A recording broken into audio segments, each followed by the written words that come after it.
Yesterday was a horrible day. The investment opportunity is massive. Interesting to see where this is going to go. However, the story is a little bit different. The market is down, the market is tanking. Why would you be jumping in now? I think this is a really, really positive article and great to see.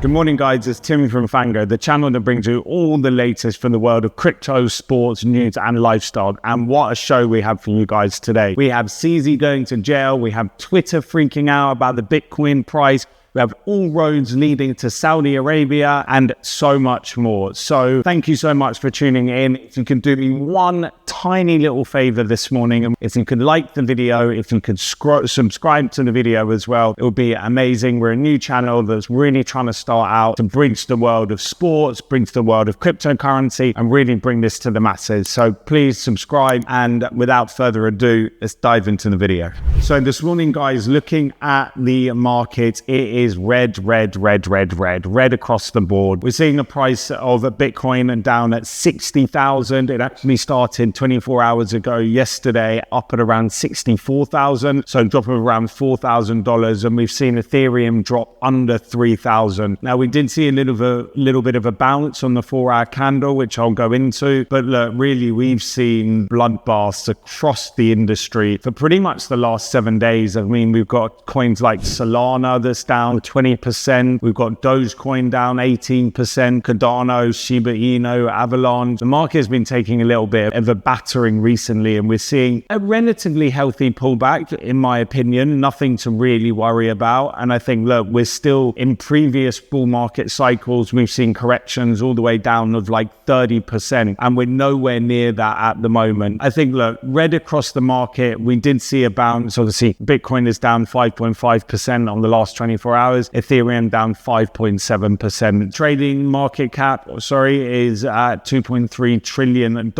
The market is red. Not a huge amount to look at right now, but what I do want to go into is the Hong Kong Bitcoin and ETF. They had a tough day yesterday, and everyone's talking around it being a big failure. I mean, look, everyone spoke about the ETFs in America being a big failure, and then we saw what happened for 12 weeks after. The price absolutely skyrocketed of Bitcoin. However, the story is a little bit different if we look at what had happened with the Hong Kong Bitcoin and ETFs. Now, I put on my Twitter actually yesterday, so the US first day of trading ETFs did $4.6 billion US. The Hong Kong first day of trading did 11 million. So that just shows the size. I mean, there were some people in the market saying that the Hong Kong ETFs were actually going to outdo the American ETFs. Well, look, 11 million is absolutely nothing. I mean, look, there is reasons for that. The market is down, the market is tanking. Why would you be jumping in now? I do understand that. It's not ideal for the launch of an ETF, but nevertheless, 11 million is tiny. I'm still very positive about it, but let's see. And also, while you're at it, if you do go to my Twitter, please do follow me. It will massively help me out as well. Bitcoin and ETFs are having a tough first day trading. The lure of spotcoin exchange traded funds in the United States proves hard to follow as the new ETF hit 12 million in trading volume. And actually only 3 ETFs actually were active. So there were 14 beta ETFs that were approved, but actually only 3 of them were trading, and it was really, really minimal. Interesting to see where this is going to go. I still think it's very positive for the industry. I think it will pick up, but look, the markets are red at the moment, so it's always going to have a tough effect on it. And then, of course, we know the runes on Bitcoin, they launched the other day, and Bitcoin processed 1.6 million transactions in one day. So they played an important role in the spike of the total number of transactions on the Bitcoin network. Now, one thing that we actually need to be aware of is because of the pullback that we've had in the market, about 68% of runes are actually in the red. So some people have been questioning, is this an upgrade for the Bitcoin network?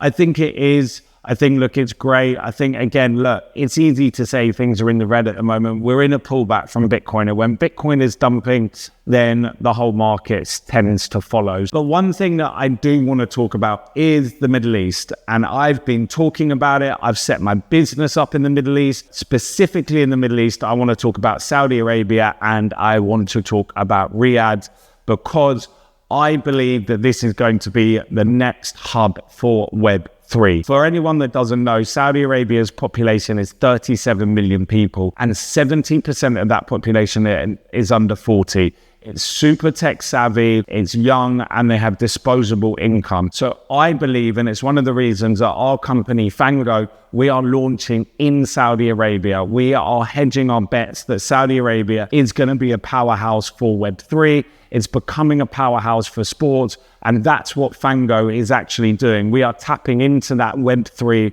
and that sports world. This is something that I really want to spend a bit of time on, is Web3 in the Middle East. All roads lead to Riyadh. So young population, enormous government spending, of the hope of becoming a favorable region. Expectations are high that Saudi Arabia will become a hub in the Middle East. But will the hype really match reality?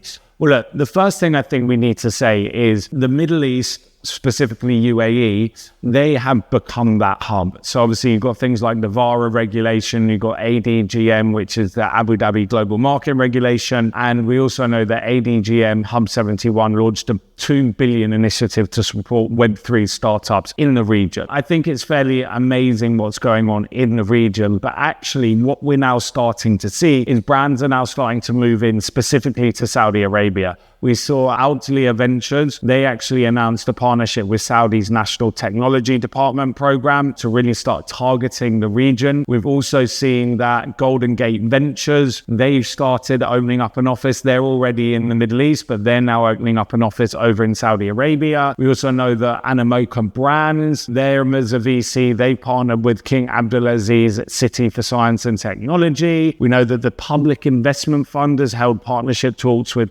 A16Z, obviously one of the biggest Web3 startup funds in the world. And then we also saw that Robbie Young, the CEO of Animoca, said that he had the opportunity to enter into Saudi Arabia 10 years ago, but they weren't quite there. And now they're really looking at this market. And then, as I said, also Golden Gate Ventures, a Singapore-based VC firm, has its offices in the Gulf region and sees Saudi Arabia as the next frontier. So look, the investment opportunity over in Saudi Arabia is massive. And this, as I've said, is one of the reasons that FNGO is launching into this market. The culture is different there. The business etiquette is different there. The country is completely different to Dubai. So you really need to be aware of what's going on over in that region, how to position your business. But that is one of the reasons that FNGO is so focused on this region. And we are going to be that first sports app into into Saudi Arabia, and then into the wider MENA region, that all-in-one sports super app. So look, I think this is a great article. It's not without its challenges. As you can see, Saudi Arabia has advantages and disadvantages. It ranks 62nd place in the world's bank ease of doing business. And then you've got too much investment coming into this region, and they're hungry for technologies. I think this is a really positive article and great to see. Now, back to someone who's not had the best day today, and that is CZ, the former CEO of Binance, who has been hit with a 4-month prison sentence. However, this is lighter than expected. I mean, when we look at what he was being charged with, we look at what the founder of TX, Sam Bankman-Fried, did everything wrong. He went on a book tour. He went around the country talking, every single podcast, every single TV show. So really little remorse. And he got 25 years. Now, look, the charges are very different, completely different cases, of course, but CZ, the former of crypto exchange Binance, has been sentenced to 4 months in prison. Ahead of the sentencing on April 30th, the former Binance made a heartfelt plea for forgiveness and a second chance. I apologize for my poor decisions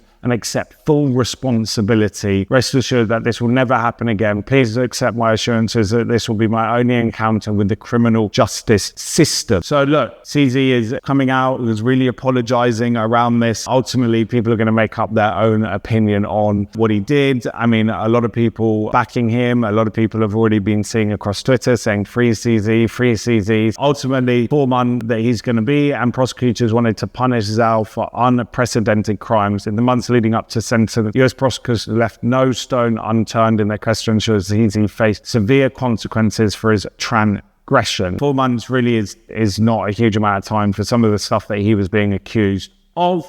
However, that is that. Now, I just want to go back into the Bitcoin price a little bit. As we saw, yesterday was a horrible day. 12 o'clock last night, or on the 4-hour candle last night, we were touching up at 64,636, which was the opening of the ETS. And then since then, we just dumped, and we actually wicked down all the way down to 59,200. Now, we then got a nice bounce on the 4-hour candle. We closed the 4-hour candle again, was around 60, and then we've just opened up another 4-hour candle now, which has just opened. We've hit these lower lows, and if we can have some support here, then I think we are going to fill this FVG gap here and then go on. But look, we're not out of the woods yet, so let's see what happens. However, most people are saying it's pretty ordinary. I am one of them. I think it's, look, we're at 60,000, guys. We're at 73,000 the other day. 12 weeks ago, we were at like 30,000. So I really don't think that this is a major concern. I think these pullbacks are good. I think as what cycles need exactly. So crypto traders are stressing that Bitcoin price correlation is exactly what the cycle needs right now. Because look, we've been on a 7-month green run. If all you can see is we had 1, 2, 3, 4, 5, 6, 7 months. So 7 months was our, I think, one of the best runs in Bitcoin history. This is 7 months is one of the best ones. And then we had a red candle in April.